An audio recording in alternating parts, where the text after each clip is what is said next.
اور استغفار کی کیا فضیلت ہے، کثرت استغفار کے کتنے فوائد ہیں۔ حضور اکرم صلی اللہ تعالی علیہ وسلم ارشاد فرماتے ہیں، واللہ انی لاستغفر اللہ واتوب الیہ فی اليوم اکثر من 70 مرہ او کما قال۔ فرمایا اللہ کی قسم میں دن میں 70 سے زیادہ مرتبہ اللہ سے استغفار کرتا ہوں اور اس کی بارگاہ میں توبہ کرتا ہوں۔ حضور اکرم صلی اللہ علیہ وسلم تو وہ ہیں جن کے صدقے اللہ نے ہم سب کے گناہوں کو معاف فرما دیا، ان کو استغفار کی کیا ضرورت تھی۔ حضور صلی اللہ علیہ وسلم بطور عاجز اللہ کی بارگاہ میں عاجزی کا اظہار کرتے ہوئے توبہ کرتے ہیں اور استغفار اور امت کے لیے استغفار کرتے تھے۔ اور اس میں تعلیم کیا تھی کہ جس وقت انسان حضور صلی اللہ علیہ وسلم کی سیرت طیبہ کو پڑھے تو اس کا بھی دل کرے کہ وہ بھی کثرت سے استغفار کرے، اس لیے کہ جب استغفار کیا جاتا ہے اللہ اس سے درجوں کو بلند فرما دیتا ہے۔ جس طرح نماز روزہ یہ عبادت ہے، اسی طرح توبہ و استغفار بھی عبادت ہے۔ اس لیے ہمیں چاہیے کہ ہم استغفار کیا کریں، جیسی نماز پڑھ کے فارغ ہوں فوراً آپ استغفار پڑھ لیں، کسی بھی وقت استغفر اللہ ربی من کل ذنب و اتوب الیہ استغفار پڑھ لینا چاہیے۔ اب آپ تجربہ کر لیجئے، جو استغفار کو لازم کر لے گا اللہ اس کی مشکلات کے اندر آسانیاں پیدا فرما دے گا۔ یعنی زندگی میں یہ تجربہ کر لیجئے گا، اس کی مشکلات میں آسانیاں پیدا ہو جائیں گی کہ جو استغفار کرتا ہے۔ اسی طرح استغفار سے دلوں کا زنگ دور ہو جاتا ہے۔ جب بندہ اپنے گناہوں سے توبہ کرتا ہے تو اللہ کریم لکھنے والے فرشتوں کو اس کے گناہ بھلا دیتا ہے اور اس کے اعضاء ہاتھ پاؤں کو بھی اس کے گناہ بھلا دیتا ہے، وگرنہ یہ اعضاء تو قیامت کے دن گواہی دیں گے۔ جب بندہ استغفار کرتا ہے اللہ تعالیٰ وہ فرشتوں کے نوشتوں میں بھی بھلا دیتا ہے، زمین اس کے نشانات مٹا دیے جاتے ہیں۔ اس لیے ہمیں توبہ اور استغفار کو لازم پکڑنا چاہیے۔ حضرت امام حسن بصری رحمۃ اللہ تعالی علیہ سے کسی نے خشک سالی کی شکایت کی، کسی نے تنگ دستی کی شکایت کی، ایک نے اولاد نہ ہونے کی شکایت کی، ایک چوتھا شخص آیا اس نے پیداوار کے کم ہونے کی شکایت کی۔ آپ نے ان تمام لوگوں کے لیے یہی کہا کہ استغفار کرو، سب کے لیے استغفار۔ اس کی وجہ استغفار سے ہی، اللہ کی بارگاہ میں سچی توبہ کرنے سے ہی اللہ رب العزت انسان کی خطاؤں کو مٹا کر اس کی درجے کو بھی بلند کر دیتا ہے۔ اس لیے انسان کو کبھی بھی توبہ میں تاخیر نہیں کرنی چاہیے۔ انسان کا جو نفس امارہ ہے وہ اس کو نئی سے نئی فرمائش کی طرف لے جائے گا، نئی سے نئی امید دلائے گا۔ شیطان اس کو مزین کر کے چیزیں دکھاتا ہے کہ کسی طرح یہ استغفار کی طرف نہ آئے، توبہ کی طرف نہ آئے۔ اس لیے کہ جب بندہ توبہ کی طرف آ جاتا ہے تو اس کی وجہ سے پروردگار اس کے گناہوں کو نہ صرف مٹا دیتا ہے بلکہ اللہ تعالیٰ کی رحمتیں اس کی طرف برسنا شروع ہو جاتی ہیں۔ تو ایک تو ہمیں استغفار کا اہتمام کرنا چاہیے اور اس کے فضیلت کے پیش نظر اللہ کی بارگاہ میں ہر گھڑی ہر لمحے رجوع کرنا چاہیے۔ دوسرا، آج ہم بات کریں گے درود شریف کے فضائل پر۔ رسول اکرم صلی اللہ تعالی علیہ وسلم پر درود پاک پڑھنا بے شمار رحمتوں اور فضیلت کا سبب بنتا ہے۔ اللہ رب العزت نے قرآن مجید فرقان حمید میں ارشاد فرمایا، ان اللہ وملائکتہ یصلون علی النبی یا ایھا الذین آمنوا صلوا علیہ وسلموا تسلیما۔ اے ایمان والو، بے شک اللہ اور اس کے فرشتے درود بھیجتے ہیں حضور صلی اللہ علیہ وسلم کی ذات پر اے ایمان والو تم بھی درود بھیجو اور خوب سلام بھیجو۔ عرش الہی پر اس کے ساق پر کلمہ لکھا ہوا ہے، لا الہ الا اللہ محمد رسول اللہ۔ عرش الہی کے مینار پر یہ آیت لکھی ہوئی ہے، ان اللہ وملائکتہ یصلون علی النبی۔ ہمیں کثرت سے درود و سلام پڑھنا چاہیے۔ حضرت ابو ہریرہ رضی اللہ تعالیٰ عنہ اس حدیث کے راوی ہیں، نبی کریم صلی اللہ علیہ وسلم فرماتے ہیں من صلی علیہ واحدہ، جو شخص مجھ پر ایک مرتبہ درود بھیجے گا صلی اللہ علیہ عشرہ، اللہ اس پہ 10 رحمتیں نازل فرما دے گا۔ ایک درود شریف ہم سرکار کی بارگاہ میں پڑھیں، رب کی 10 رحمتوں کا تحفہ حاصل کریں۔ ایسا یہ عمل ہے جو حضور صلی اللہ تعالی علیہ وسلم کی ذات اقدس پر ہمیشہ سے درود و سلام کا سلسلہ جاری۔ اور اس میں مفسرین کہتے ہیں یہ جو آیت ہے نا کہ اللہ اور فرشتے درود بھیجتے ہیں، اس کے اندر جو مقام اور مرتبہ حضور صلی اللہ علیہ وسلم کا بیان کیا گیا وہ حضرت آدم کو فرشتوں کے سجدے کرنے سے بھی زیادہ بیان کیا گیا، کیونکہ آدم علیہ السلام کو سجدہ فرشتوں نے ایک بار کیا، درود اللہ بھی بھیج رہا ہے، فرشتے بھی بھیج رہے ہیں، اور مسلسل یصلون علی النبی، اس میں استمرار کی کیفیت ہے۔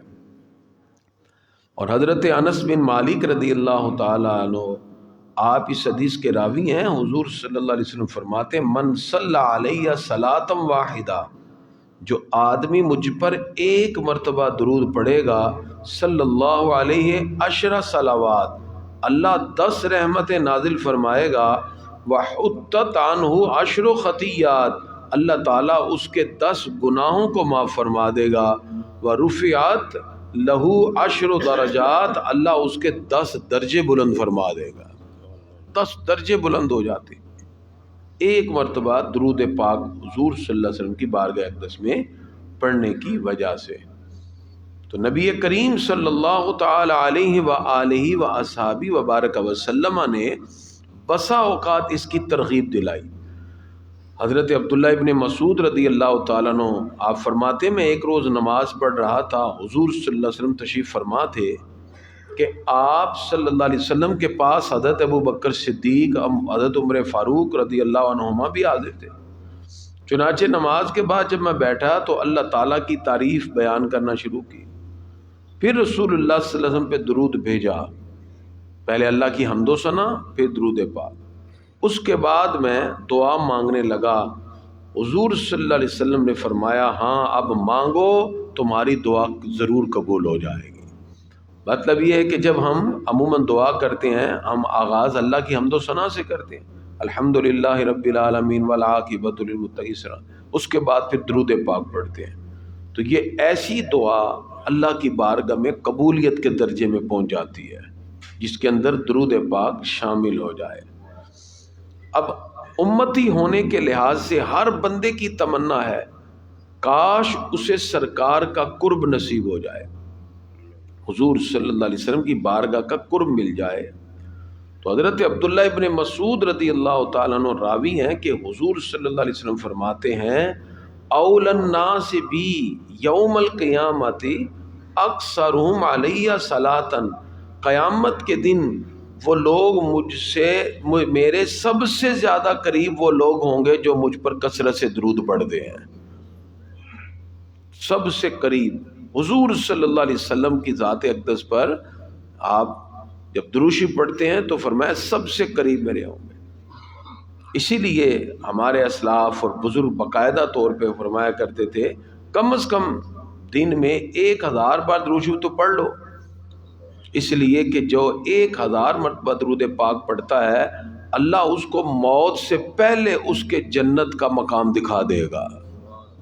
ایک بزرگ تھے، بیمار ہو گئے، گھر والوں نے کہا لگتا ہے کہ دنیا سے جائیں، کہتے نہیں میں نہیں جانے والا، کافی بیمار تھے۔ اس کے بعد واقعی وہ ٹھیک ہو گئے، کچھ عرصے کے بعد وہ ہلکے سے بیمار ہوئے تو اب وہ اپنے معاملات بتانے لگے، جی یہ پیسے اس کو دینا، یہ کرنا، یہ کہا جی خیریت ہے، پہلے آپ اتنے بیمار تھے، آپ بڑے دعوے سے کہہ رہے تھے میرے ساتھ کچھ نہیں ہونے والا، اب تو آپ ہلکے سے بیمار ہیں، لگ رہا ہے کہ آپ اپنی قبر کی تیاری کر رہے ہیں۔ فرمایا اس لیے کہ میں روزانہ 1000 مرتبہ درود پڑھتا ہوں، پہلے میں نے اپنا مقام دیکھا نہیں تھا، اب دیکھ لیا ہے، لگتا ہے میرے جانے کا وقت آ گیا ہے۔ اللہ جنت کا وہ مقام بھی بندے کو دکھا جو 1000 بار درود شریف پڑھتا ہے۔ تو نبی کریم صلی اللہ تعالی علیہ وسلم کی بارگاہ اقدس میں درود شریف پڑھنے سے دنیا کے اندر ہی اللہ رب العزت بے شمار انعامات انسان کو عطا فرما دیتا ہے۔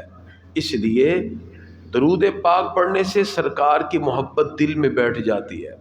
جب بندہ اپنے محبوب کی اطاعت میں درود پڑھتا ہے تو حضور صلی اللہ علیہ وسلم کی محبت کے ساتھ اطاعت کا جذبہ دل میں پیدا ہو جاتا ہے۔